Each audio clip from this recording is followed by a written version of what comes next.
नमस्कार दोस्तों, मेरा नाम है उज्ज्वल और आप देख रहे हैं माई पाठशाला। आप एसएससी एग्जाम्स की तैयारी कर रहे हैं। क्यों कर रहे हैं?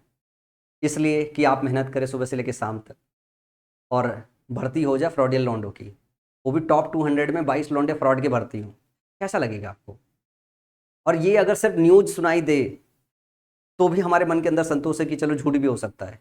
लेकिन अगर ये कंफर्म हो जाए कि 22 लॉन्डे जो 22 रैंक है टॉप 200 में वो फ्रॉडियल वाले लॉन्डो की है, और कैसा आपको लगेगा? तैयारी करने का मन करेगा।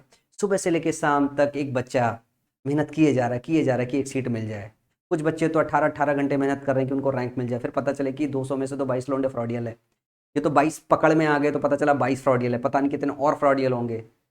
अभिनव शर्मा सर ने एक वीडियो बनाई थी जिसमें बताई थी रैंक लिस्ट में 50-60 रैंक ही गायब है। कहाँ गई वो रैंक? उसका भी कोई एसएससी ने जवाब नहीं दिया। आज ऐसे ही एक इन्फॉर्मेशन है जो मैं आपके साथ साझा कर रहा हूं, और इसके पहले एक वीडियो किया था जिसमें मैंने आपको बताया था कि अभी 1-1.5 महीने पहले एमटीएस में से 3 बच्चे बाहर निकाले गए। उसमें जिस लड़के का अपॉइंटमेंट लेटर मैंने आपके साझा किया था उसकी रैंक थी 46। ये न्यूज जानने के बाद इसको पहले वेरीफाई किया है। वेरीफाई करने के बाद मेरे को समझ में आया यार कि हद ही है यार। और हम ये लड़ाई लड़ रहे हैं इसको हटा के टीसीएस की लगा दे, और ये पूरी धांधली टीसीएस के समय की है। और अगर मैं करंट वेंडर की बात करूं तो ये तो टीसीएस से कहीं ज्यादा जो है गैर गुजरी है। इसका तो इंफ्रास्ट्रक्चर और खराब है। जो एग्जाम सही से कंडक्ट नहीं कर पा रही है तो सोच के देखो कि सेंटर पे कितने माल प्रैक्टिसेस होंगे। इस वेंडर से एग्जाम कंडक्ट कराने पे हो सकता है कि 22 की जगह 200 के 200 सीटें जो है फ्रॉडियल लॉन्डो के हों। आपका मन कर रहा होगा ना ये 22 लॉन्डो वाली बात सर कहां से आई है, इसका इंफॉर्मेशन बता दो जरा। ये देखो जरा, अब ध्यान से देखना। ये नेशनल मीडिया कवर नहीं करती है। ऐसी जो इश्यूज है जो नेशनल मीडिया को उठाना चाहिए वो तो नहीं उठाएगी। वो तो बस मोदी मोदी मोदी मोदी करती रहेगी, इसके सिवा उसके पास कोई काम नहीं है। ये एक खबर है, और ये खबर तब है जब बच्चे पकड़ में आए हैं। ऑनलाइन परीक्षा को सुनिश्चित और सफल माना जाता है, लेकिन तकनीकी के जादूगर इसमें भी सेंध लगाकर प्रतियोगियों को परीक्षा में न सिर्फ सफल करा रहे हैं बल्कि उन्हें टॉप मेरिट में भी पहुंचा दे रहे हैं। इसका खुलासा एसटीएफ के गोरखपुर के गीडा थाना क्षेत्र में दर्ज कराई गई एफआईआर के बाद हुआ। इसमें यह पाया गया कि देश की प्रतिष्ठित परीक्षा में से एक एसएससी की परीक्षा में ऑनलाइन परीक्षा के दौरान गोरखपुर के नौसड़ चौराहे स्थित स्वास्तिक कंप्यूटर ऑनलाइन केंद्र से 22 ऐसे अभ्यर्थियों को परीक्षा दिलाई गई थी जिनके कंप्यूटर सिस्टम में छेड़छाड़ करते हुए इस प्रतियोगी परीक्षा के टॉप 200 स्थान में, मतलब टॉप 200 में रैंक दिला गया, स्थान दिला दी गई। अपने आप में कितना बड़ा बात है। बहुत सारा न्यूज है, मैं सारा नहीं पढ़ूंगा, लेकिन मैं आपको क्रक्स बता रहा हूं। ध्यान से इसमें देखोगे कि कौन कौन मिला है। तो एफआईआर में ध्यान से देखोगे तो यहाँ पे है टीसीएस के सेंटर आयन डिजिटल जोन स्वास्तिक ऑनलाइन, और ये जगह है नौसड़ चौराहे की बात हो रही है यहाँ पे।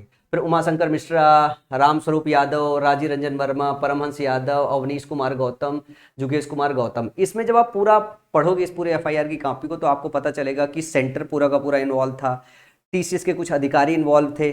उसके बाद ये तो यहाँ पे सीन था। एसएससी के अंदर के अधिकारी कभी पकड़ में नहीं आए। एसएससी के अंदर के अधिकारी तभी पकड़ में आएंगे जब प्रॉपर सिस्टम के अंदर जाके सीबीआई इंक्वायरी होगी। जैसे ये ऑफर लेटर मैंने आपके साथ साझा किया था इसके पहले एक वीडियो में, जो मैंने बताया था कि अंदर ज्वाइनिंग के समय में बहुत बड़ी धांधली हो रही है।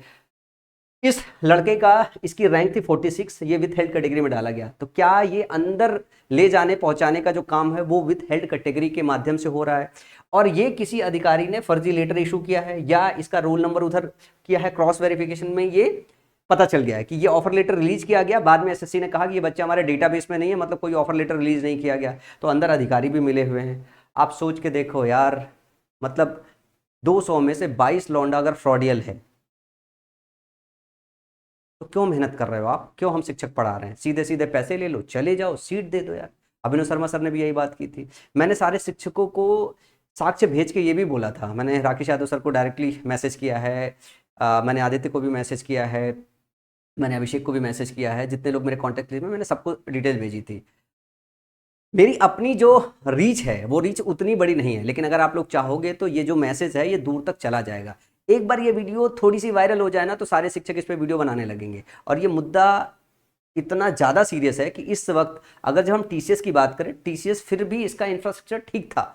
इंफ्रास्ट्रक्चर ठीक होते होते अगर 200 में से 22 लौंडे फ्रॉडियल टॉप 200 में है तो सोचो कितने और लौंडे फर्जी भर्ती हुए होंगे जिनका तो पता ही नहीं चल पा रहा होगा। इस करंट वेंडर के हिसाब से क्या होगा?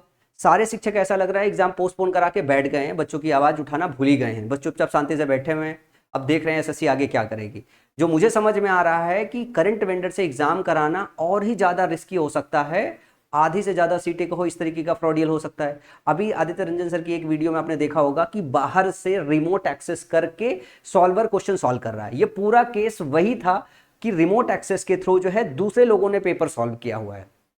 तो क्या अब इस टाइम पे इस मुद्दे को सही से एसएससी तक पहुंचाने लायक नहीं है, सही से मीडिया हाउस तक पहुंचाने लायक नहीं है, सही से शोर करने लायक नहीं है। नेशनल मीडिया कवर नहीं करती इस चीज को, लेकिन हम शिक्षक इतने सक्षम हैं कि इस मुद्दे की सीरियसनेस को अगर सही से समझ के इसको अगर उठाएंगे तो एसएससी शायद सिस्टम को करेक्ट करने पर ध्यान दे। इस वेंडर को, पुराने वेंडर को या किसी नए वेंडर को चुनने में सही से इस मसले की इंक्वायरी करे और सही से बच्चों का एग्जाम कंडक्ट कराए। मेरी आप सबसे विनम्र निवेदन है, जो लोग इस वीडियो को देख रहे हैं, इस वीडियो को कृपया सभी ग्रुपों में सभी लोगों तक साझा करें, सभी शिक्षकों तक।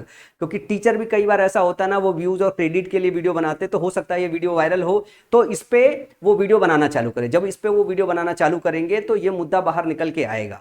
देखो, मेरे अपने जितने सामर्थ्य में है उस सामर्थ्य में मैं अपनी कैपेबिलिटी में ये आवाज उठा रहा हूँ। जिस बच्चे ने मुझे ये इन्फॉर्मेशन साझा की है उसने सबसे पहले यही बोला है कि सर ऐसा तो नहीं है कि सर आप आवाज उठाओगे नहीं, बाकी शिक्षक नहीं उठा रहे। तो मैंने कहा कि मेरे सामर्थ्य में जितना होगा मैं ये आवाज उठा दूंगा और बाकी शिक्षकों का काम है उन तक भी पहुंचा दूंगा। अगर वो इस आवाज को उठाएंगे तो शायद ये नेशनल इशू बनेगा और इस पे ध्यान दिया जाएगा। तो मेरी आप सब शिक्षकों से विनम्र निवेदन है, इसको जांचिए, पड़तालिए, इस पे आवाज उठाइए। और आप सब बच्चों से ये रिक्वेस्ट है कि इस वीडियो को सारे ग्रुपों में सारे लोगों तक पहुंचाएं ताकि वो इस बात को समझ सके कि करंट वेंडर बदलना जरूरी है और साथ में एसएससी से ये सवाल पूछना जरूरी है और मीडिया हाउसेस से भी ये सवाल पूछना बहुत जरूरी है। क्योंकि जो एसएससी आपका एग्जाम कंडक्ट करा रही है वो नेशनल लेवल का एग्जाम है, सेंट्रल गवर्नमेंट में भर्तियां हो रही है। और जो ये वाला केस था ये तो आर्मी के विंग में फर्जी लड़का घुसा हुआ है। ये सोचो वहां पे क्या क्या कर सकता है। अगर पैसा देके गया है तो पैसा कहीं ना कहीं से तो बनाएगा, इंफॉर्मेशन लीक तो करेगा। ये पकड़ में आ गया, पता नहीं कितने पकड़ में नहीं आए हैं। तो ऐसे में आपको क्या लगता है कि या ये जो चीज है, ये जो एसएससी में करप्शन चल रहा है, क्या ये मीडिया ट्रायल की यहाँ पे नीड नहीं है? क्या मीडिया का सही से सवाल बनता नहीं है इस सिस्टम, इस करप्ट सिस्टम के खिलाफ? और शिक्षकों का सही से सवाल नहीं बनता है? बनता है। इसमें सिर्फ और सिर्फ आप बच्चे मदद कर सकते हो। अगर इस वीडियो को थोड़ा सा ज्यादा फैला दोगे तो सारे शिक्षक खुद ब खुद कूद जाएंगे। मेरे कहने पे अगर वो नहीं कूद रहे हैं तो आपकी वजह से कूद जाएंगे। मेरी अपने सामर्थ्य में जितनी मेरी आवाज हो सकती है उतनी आवाज उठाऊंगा। ये पहली बार ही हो रहा है जब मैं इस तरीके के इश्यूज को लेके सामने आया हूं। इसके पहले मैं कभी इस तरीके के इश्यूज में पार्टिसिपेट नहीं करता था। एक बच्चे ने मेरे को इस बार बोल दिया कि सर जब भी कोई बात होती है तो आप नहीं बोलते हो, बाकी सारे लोग बोलते रहते हैं, बस आपको पढ़ाना है, पढ़ा के बैच बेचना फिर चले जाना है, हम बच्चों के हक की लड़ाई नहीं लड़ सकते हो। पर ये इतना गहरा मुद्दा है जो मुझे लग रहा है कि इसको अगर हमने नहीं लड़ा तो फिर बच्चों के साथ जाति करेंगे अपन।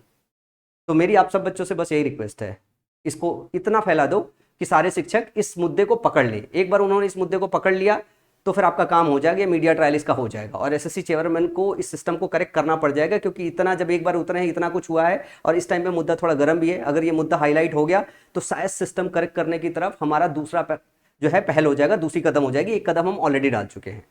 तो सारे बच्चा लोग इस वीडियो में इतना ही। मैं उम्मीद करता हूं मैं इसमें कुछ मदद आप बच्चों की कर पाऊंगा इस मुद्दे को थोड़ा सा और खींच के। इसमें अगर कोई और इन्फॉर्मेशन आएगी तो मैं और वीडियो बना के आपके साथ साझा करूंगा। इस वीडियो में इतना ही।